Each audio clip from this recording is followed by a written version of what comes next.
Volleyball spiking is one of the most iconic actions in the sport of volleyball. Everyone loves to watch it, and it drives defenders crazy.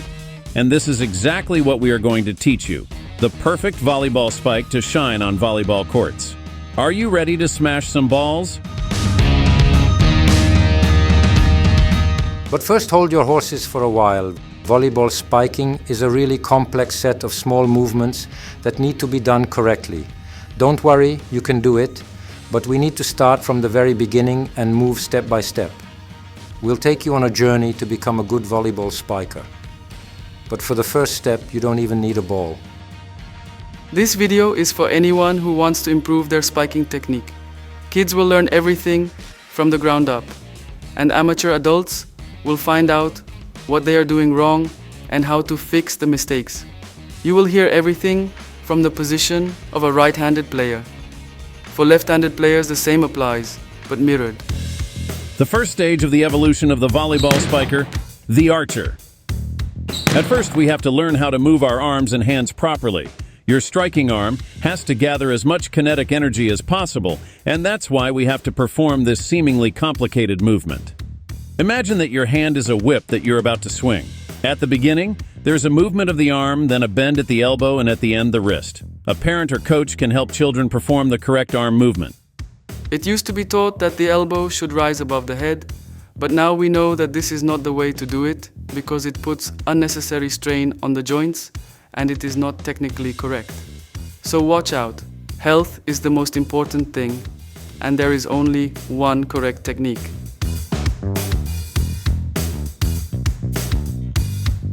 Yes, it's true. It was taught that way, and this 12-year-old girl soon eliminated it.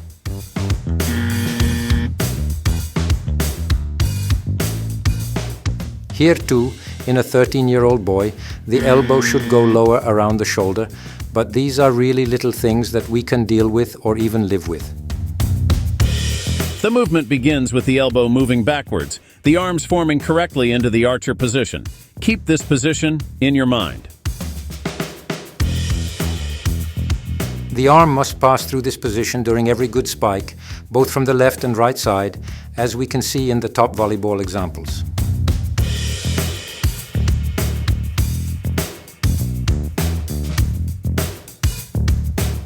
After the archer's position, the elbow rises upwards, with the palm falling first behind the head and then rising upwards to a point that is ideal for hitting the ball. This point is above the right shoulder. The whole chain of movement ends with the movement of the wrist.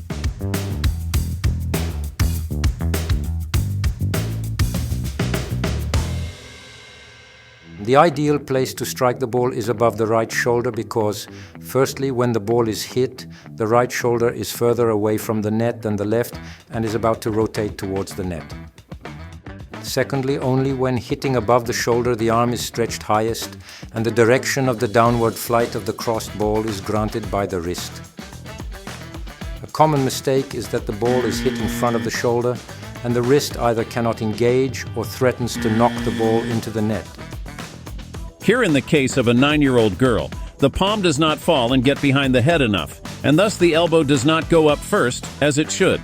To create the idea of the palm falling behind the head, have the children grab the shirt behind the neck.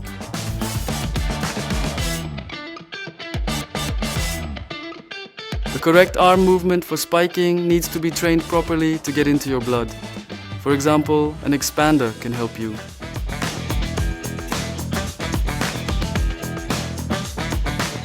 Once you know where the arm is supposed to go, you can use an overball, which is a soft rubber ball that the child can hold in the hand while moving the arm, so we can start to learn how to throw correctly. Of course, a tennis ball can perform the same service for us. But let's not get ahead of ourselves. That's a topic for the next step.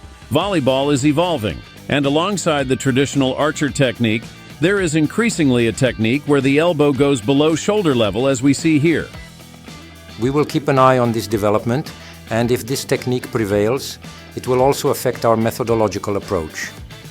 And before we go any further, let's enjoy together the hard spike of the Cuban spiker with its emotional accompaniment.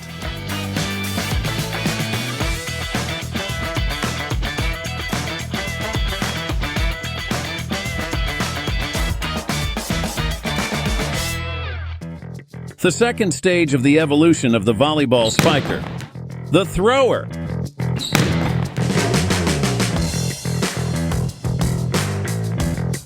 The movement of the arm when spiking is not only similar to cracking a whip, but also to the biomechanics of throwing, so it is a good start to learn how to throw an overball or tennis ball correctly. We start in a kneeling position, so as not to complicate the movement of the legs, we will add them later. Kneel on your right knee diagonally in the direction of the throw, first in the open space and later at the low net. Throw the ball over the net, concentrating on the wrist work at the end of the arm movement. Be really oblique to the net. This mimics the position at the net during a real spike, where you bounce with your left side to the net.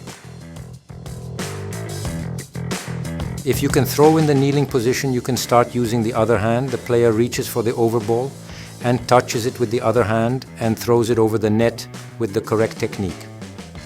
The next exercise is to drop the ball from above, which adds even more dynamism to the exercise, and repeat the whole procedure standing up.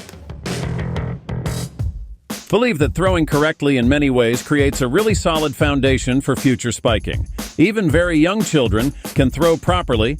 This little one is 8 years old, and you can see how well he can do it.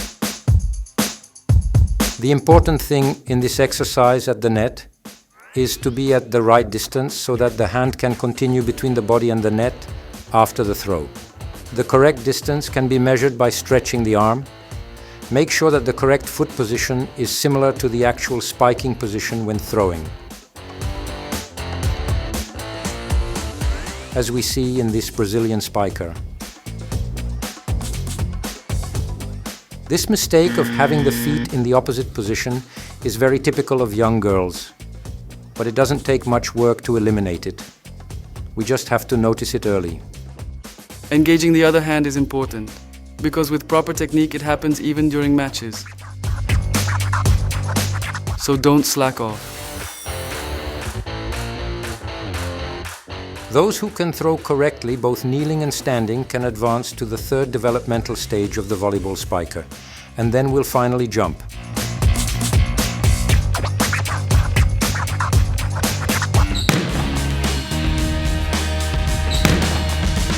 The arm movement starts with the elbow of the striking arm being thrown backwards. The striking arm must always pass through the archer's position, where the stretched non-striking arm points forward and upwards. The palm falls behind the head, then rises upwards. The elbow rises up before the strike, followed by the wrist. The ball is hit over the right shoulder, and the downward direction is given by the wrist.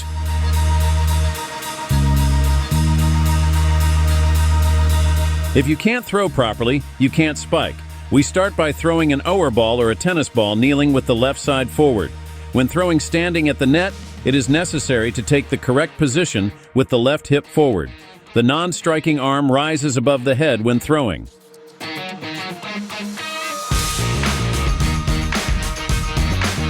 In this episode of the International Volleyball Academy, we went through the first 2 developmental stages of a volleyball spiker, and in the next episode, the final 2 stages await you, and you will be finally a true spiker.